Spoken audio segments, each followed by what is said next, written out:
Hey everybody, it's Gretchen. It's Tuesday and you're watching Project Life Size. This week we're talking about suicide and depression, and it was my topic choice, and I really wanted to talk about it because it's something that's been in the news a lot with the whole bullying thing, and I just want to empower people to know that you're not a victim of your own circumstances. You can be the victor, and that if something is so bad in your life that you're contemplating doing harm to yourself, then you need to seek help. And I thought I'd tell you my story a little bit so that you can know that there is hope. I spent much of my life kind of in waves since I was about 14, 15, suicidal and depressive. And I was one of those. I was the class clown, and I was the jokey one, and I was the this and that, and I was really sad on the inside, and trying to get people to believe that there was nothing wrong at home and that there was nothing wrong with me. And in the meantime, I was plotting how I was going to take some pills to kill myself when I was 15. I didn't, obviously, but I was very depressed, and I went away to college very depressed, and that's where I discovered alcohol, and which is a depressant, which great, and did some really awful, stupid things, and almost died from alcohol poisoning a few times. And I had a plan one night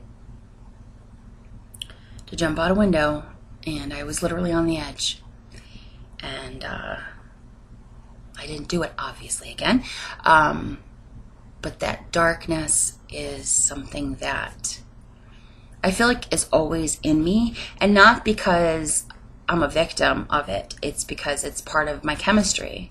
And as I'm working through the issues in my life and feeling really strong and good, and moving along, and I feel better, and they're still there, I know that that's not just something that's an accident. But the third big one in my life, in terms of my story with this, would be when I was in a relationship with a man who was extremely emotionally abusive. And I used to travel a lot for work, and I was coming home from the airport, and it was raining like cats and dogs, just downpour, and I was crying hysterically because of something that had happened between the two of us.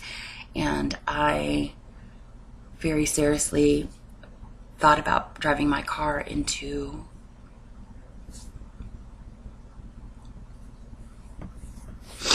the cement barrier in the underpass. And I just remember that feeling of helplessness. Like, I just want to disappear.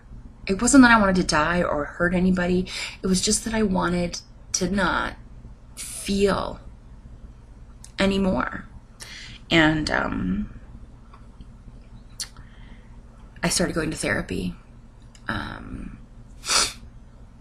And even though I was in therapy, I was still making a lot of really bad choices in my life and doing some harm. And but gradually I stopped and ended up coming out to Arizona and meeting my husband and all of that. But the depression didn't stop, and my dad died, which made it worse. And while I wasn't necessarily as suicidal as I was when I was younger, the depression was like that feeling where you fell in a well, and it's like you can see people up there walking around, and they're normal, and they're just going about their day, and you can't claw your way out. And that's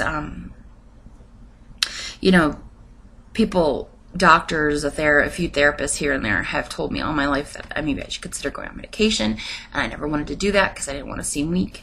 But it wasn't until after my dad died, and I felt like I was in a really good place with so much in my life. I had really tied up a lot of emotional loose ends, and I was still feeling that way, and had no reason why. Just I felt like I couldn't get out, and I said to my husband, you know what, I have those thoughts again, and I don't have any intention of acting on it, but I need to get some help. And that's when I started going on antidepressants, and they saved my life. literally saved my life. And I'm not perfect, and I'm still emotional, obviously. But I have a better grasp on what I need to function. And if what you need to function is medication, or is therapy, or is to tell somebody, or to call 1-800-SUICIDE, to talk to someone who's anonymous, do that. Do it. And I just think that sometimes we think the darkness is our fault. I did. For a long time, thought it was my fault. And now I know that it's just something I have to deal with. And it's something that I can conquer by taking a pill, by taking a walk, by, talking to my husband, by prayer, by meditation. And I'm so glad that I never did anything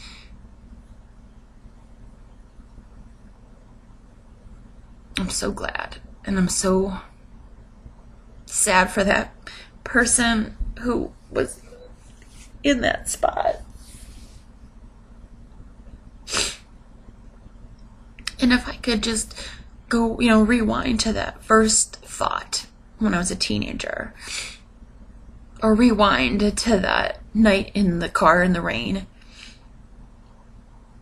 I just wrap my arms around her and say, you don't have to feel like this. This isn't your fault. This is not punishment. This is not, you don't deserve this. You think you do, but you don't. And it's going to be okay. And you know what? I may be a big fat crybaby, but I've learned to express myself and to know that that's okay. And that just because there are tears doesn't mean that that's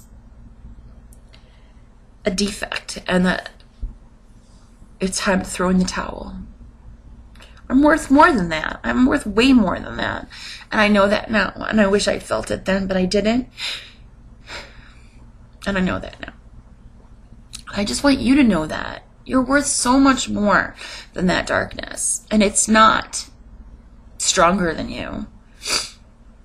It's part of you that you can control.